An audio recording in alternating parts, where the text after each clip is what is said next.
Well, I'm on the farm today and wanted to talk about fertilizer prices and plans we have for it here on the farm going forward. And what I got here in these bags is some potash and in these big bags, and over here in these little bags I've got potash 0060, and then I got DAP, diammonium phosphate, I think is what it's called. But basically it's 18% nitrogen, 46% phosphorus, and zero potash, 1846-0. So in my view, the timing on putting this fertilizer down is less important than nitrogen, where you want to hit that right before the when the hay greens up in the spring, and you hit it with nitrogen to get that big boost and have some decent yield. But a lot of people put down fertilizer in the fall, like this potash and DAP, and then they put their nitrogen on in the spring with the green up. And we're actually trying to transition to that to some extent. I have only a few times done fall application and spring nitrogen, and it just hadn't, for whatever reason, it just never worked out very well for me to split the application. And some of that was, when I was working. And but now that I'm retired, I have plenty of time to put the fertilizer down in a timely way that suits me and this farm. And then other people I've talked to, they typically put everything down on their hay fields in the spring. And the reason is they're kind of at the mercy of the people that are spreading the fertilizer. And so from a cost standpoint, it just makes sense to bring it all in at one time and spread it. But in my case, I've got my own fertilizer spreader. And this Kubota pendulum spreader, as you can see right there, that guy, some people call them wigwags. This thing does a great job of spreading fertilizer, and so I have what I need to spread the fertilizer, so I can, and I've done this over and over, time the fertilizer just in time for rain to come on it. In fact, I put fertilizer down and been so close to the rain that it started sprinkling while I was putting fertilizer down. So one time I actually put a tarp over the top of this thing to keep it from, the fertilizer from getting wet. So what I'm after here, when I talk about preemptively putting down fertilizer, what I'm after is I want these fields to be in tip-top shape, the ground underneath the grass to be in tip-top shape before you ever take a blade of hay off the field. And let me explain what I'm talking about. So in the past, when I do my soil samples, and in order to calculate how much fertilizer you need to know how much yield you expect. And so, it might be a ton of hay per acre. It might be 2 tons. It might be 3 or 4 tons of hay per acre. And when you take your soil sample and send it in, they come back and they tell you what to put down in terms of fertilizer and minerals and lime, so your pH is in good shape. Well, that's all changed since I retired. And as I alluded to in my business plan video just a little while back, we're no longer, the goal is not necessarily to pack this barn full of hay stacked floor to almost ceiling, and we used to put so much hay in this barn. Really the only thing we could park in here was the square baler, and I wanted to keep it out of the rain. But now that I'm retired, what I want to do is I want to sell as much hay as I can. But I'm an army of one. My kids are grown, as I've said many times, and they've got other fish to fry. And so I need to take some of the labor off me. And so what I'm doing is I'm going to be selling off these kicker wagons and then making a few round bales. When I fill up my kicker wagons, if I've got grass yet to bale, I'm either going to clip it with the bush hog, or I'm going to make some round bales out of it. And so what I'm going to do here is I'm going to keep track of how many bales I've got, and I'm going to do two things.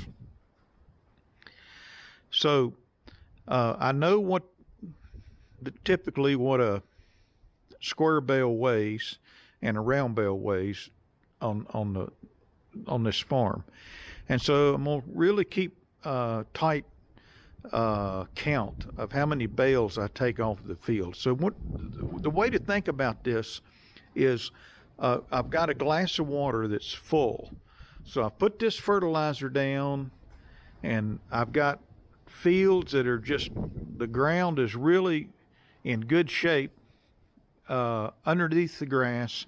The pH is good because we've hammered these fields with lime. And so we're going to take hay and fill up our wagons. And if the customers come and buy hay, we'll go out and we'll fill them up again. And we may fill up one wagon, we may fill up 2 or 3 wagons. It all depends. And in the meantime, we'll be clipping our fields as necessary just to keep everything under control. And when I say clipping, we're talking 12, 13 inches in height. So I don't want I want quality hay, the hay that we don't bale.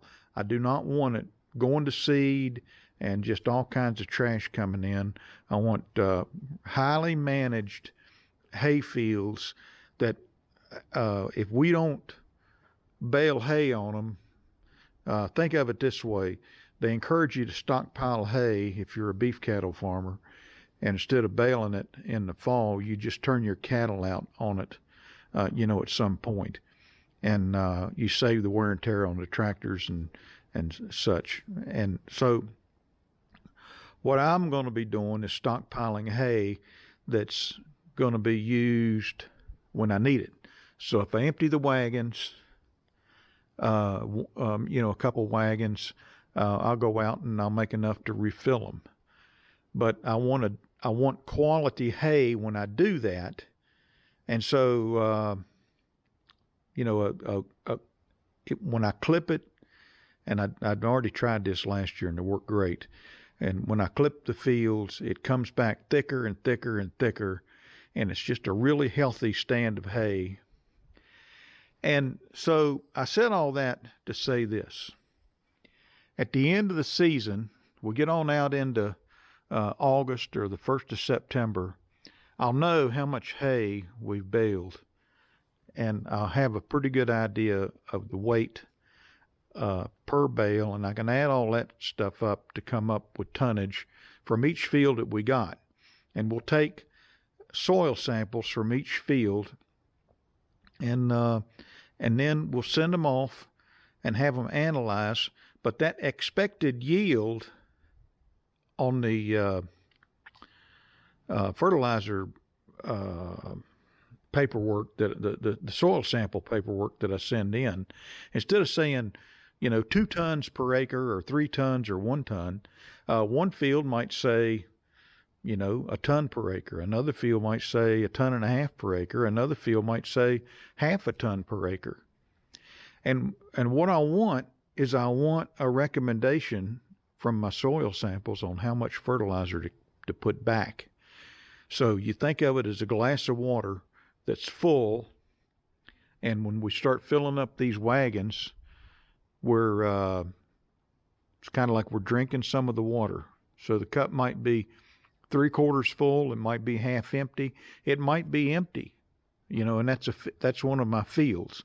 So when I come back in the fall, I'll have it, the soil samples will tell me how much I need to put back in order to refill that glass. So it's perfectly full again going into the following year. And it should be a lot less wasted fertilizer. It should be very exacting, and I'll probably add some percentage to it over and above. I don't know if it'll be 5% more or 10% more, in order just to be sure that I've got that glass full. And so that's the strategy, the plan for fertilizer, going into this spring and throughout the summer. Now, that brings me to fertilizer prices. So the reason I got bagged fertilizer over there, I prefer the big bags over here. The reason I've got the little bags is because I got a better deal on the little bags of fertilizer than I did these big bags, oddly enough. Normally this is a better deal than these, but I went to a couple of different places to get fertilizer, and what I'm hearing is, at least locally, that fertilizer prices are going to go up, but they ought to be coming down because gas prices, petroleum is coming down, and and fertilizer, as I understand it, typically follows petroleum. And then I believe I'm right that some of the tariffs have been taken off of some of the fertilizer that's being imported into this country. We're in the United States. And so I think fertilizer prices should drop, but that's not what they're telling me where I buy fertilizer. They're saying it's going up. And if I would have pre-bought fertilizer to be delivered, several months from now, I'd have paid more than I paid for this. So I went ahead and grabbed this while I could. And but I think it's going to go down. I think it has to go down with the petroleum prices, and I think with some of these tariffs going away potentially, or being suspended, so the farmers can, buy what they need affordably to get their crops in the ground. But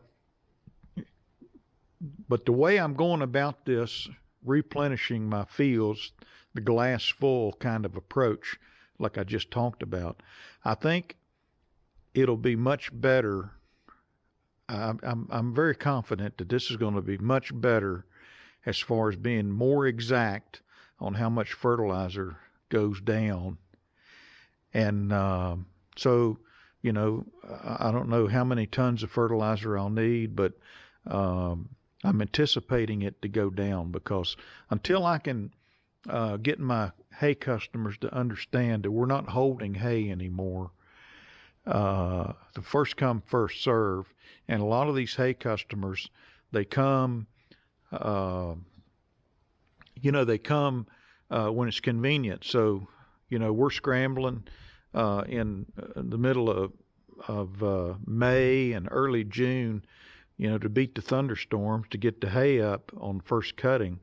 And when I was working, taking vacation, and whatever I had to do to get hay into this barn that was the right maturity and not rained on, I had to scramble and do whatever it took to make that happen.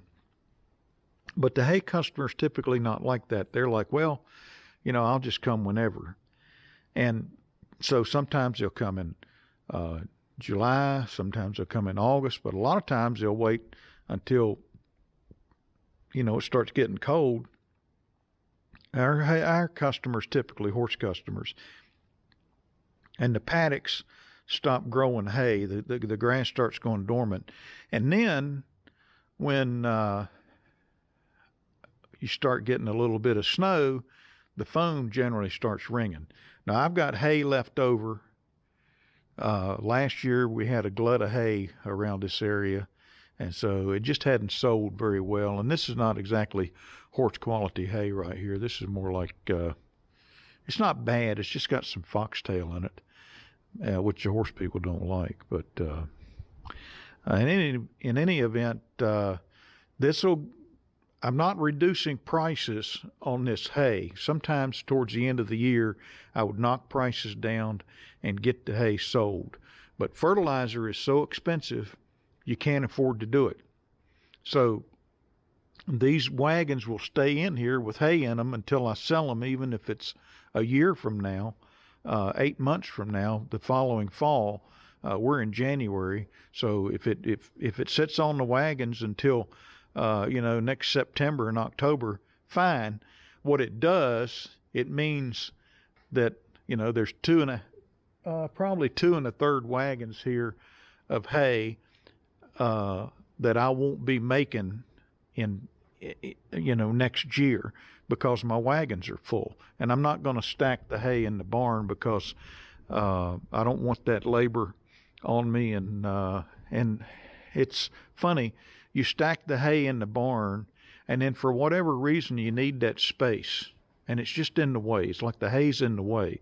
And here we can roll these wagons out and around, and this is just better for what I'm doing on this farm. Maybe not for your farm, but for what I'm doing, this is a much better. This is going to be really nice. Going into this year. Selling off the wagons, and I'll be making a few round bales. I need to develop that market, do a better job developing that market. The bottom line is we're going to sell hay. We're going to keep track of what we sell in the fall. We're going to do our soil samples, and our yield, expected yield for the soil samples is going to be based only on the amount of hay we sold, not the amount of hay we'd like to make. And then I think we'll minimize the amount of fertilizer we need. We'll be more exacting about it, and that'll help bring the cost of the inputs down. But at the same time, we keep our fields in tip-top shape. From a nutritional standpoint and a health standpoint underneath the grass. So fertilizer prices and plans going in to this new year. So we'll talk to you later.